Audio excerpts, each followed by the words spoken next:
Hi friends, welcome back to another video. ഇന്നത്തെ വീഡിയോയിൽ നമ്മൾ സംസാരിക്കാൻ പോകുന്നത് ഇപ്പോൾ ഈ റീസെൻ്റായിട്ട് വന്ന ഒരു വിവാദത്തിനെ കുറിച്ചാണ്. അതായത് ഓണാഘോഷവുമായിട്ട് ബന്ധപ്പെട്ട് ഒരു സ്കൂളിൽ ഓണം ആഘോഷിക്കേണ്ട എന്നുള്ള ഒരു വാട്സപ്പ് സന്ദേശം വന്നതിനെക്കുറിച്ച്. അപ്പോൾ അതിനെക്കുറിച്ച് കുറച്ച് കാര്യങ്ങളാണ് എനിക്ക് പറയാനുള്ളത്.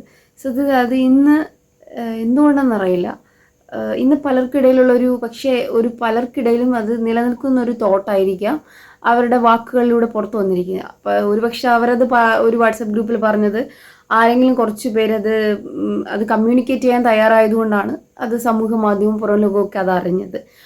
അറിയാതെ ചിലപ്പോൾ ഇത്തരം സംഭവങ്ങൾ ഒരുപാട് ഉണ്ടാവുന്നുണ്ടാവും. യഥാർത്ഥത്തിൽ നമ്മൾ കുറച്ച് കാലം മുമ്പ് വരെയൊക്കെ ഇത് വളരെ സജീവമായിട്ട് എല്ലാവരും സ്കൂളുകളിലും ഓഫീസുകളിലും അങ്ങനെ നമ്മൾ ഭയങ്കര ഇതായിട്ട് സെലിബ്രേറ്റ് ചെയ്തുകൊണ്ടിരുന്ന സംഭവമാണ് ഓണം എന്ന് പറയുന്നത്. അപ്പോൾ ഈ ഒരു കാലത്ത് സത്യത്തിൽ ഓണം ഒരു കേരളത്തിൻ്റെ ഒരു വിളവെടുപ്പ് ഉത്സവമായിരുന്നു. ആക്ച്വലി ഇപ്പോൾ വിളവെടുക്കുന്നത് ഇപ്പോൾ ഒരു മതത്തിൻ്റെ ബേസിലല്ലല്ലോ. കാരണം ഏത് മതത്തിലുള്ള ആൾ മണ്ണിൽ വിത്ത് നട്ട് വെള്ളം ഒഴിച്ചാലും അത് പൊടിച്ചു വരും. അവർക്കറിയില്ലല്ലോ ഏത് മതത്തിൻ്റെ ബേസിലാണ് അത് പൊടിക്കേണ്ടതെന്ന് അറിയില്ലല്ലോ. അപ്പോൾ അങ്ങനെ ഒരു ഇതില്ല. അപ്പോൾ ഒരു കേരളത്തിൻ്റെ അത്രയും, അതായത് കേരളം അതിൻ്റെ ഒരു ഐതിഹ്യം തന്നെ അങ്ങനെയാണല്ലോ. കേരളം ഭരിച്ചിരുന്ന ഒരു രാജാവ്, മഹാബലി എന്നായിരുന്നു അദ്ദേഹത്തിൻ്റെ പേര് മാറ്റിയിടാത്തത് എന്തുകൊണ്ടെന്ന് അറിയില്ല, മഹാബലി. അപ്പോൾ അദ്ദേഹത്തിൻ്റെ ഒരു ഐതിഹ്യമാണ് അദ്ദേഹം ഇങ്ങനെ മൂന്നടി വണ്ണിൻ്റെ കഥയും അതൊക്കെ നമുക്ക് അറിയുന്നതാണ്. അപ്പോൾ അദ്ദേഹം ഭരിച്ചിരുന്നു എന്ന് പറയുന്നത് കേരളത്തിലെ ജനങ്ങളെയായിരുന്നു. അപ്പോൾ അതിനകത്ത് തന്നെ ഒരു പ്രത്യേക വിഭാഗക്കാരെയൊന്നും അല്ല. എന്തായാലും നമ്മൾ ഓണവും ക്രിസ്മസും ഒക്കെ ആഘോഷിക്കുകയും ആ അവധിക്കാലങ്ങൾ ആഘോഷിക്കുകയും ചെയ്യുന്ന കുട്ടികളുടെ മനസ്സിലേക്ക് ജാതിയുടെ ചിന്തകൾ എന്തിനാണ് ആവശ്യമില്ലാതെ കടത്തിവിടുന്നത്? ഇപ്പോൾ പണ്ടത്തെ പോലൊന്നും അല്ല. മുൻപ് ഓണം, അത്തപ്പൂക്കളം, അങ്ങനെ ഒരു നമ്മുടെ സംസ്കൃതിയുടെയൊക്കെ ഒരു ഇതായിരുന്നു. പക്ഷെ ഇന്ന് മലയാളിയുടെ ഷോപ്പിംഗ് ഉത്സവമാണ് ആക്ച്വലി ഓണം എന്ന് പറയുന്നത്.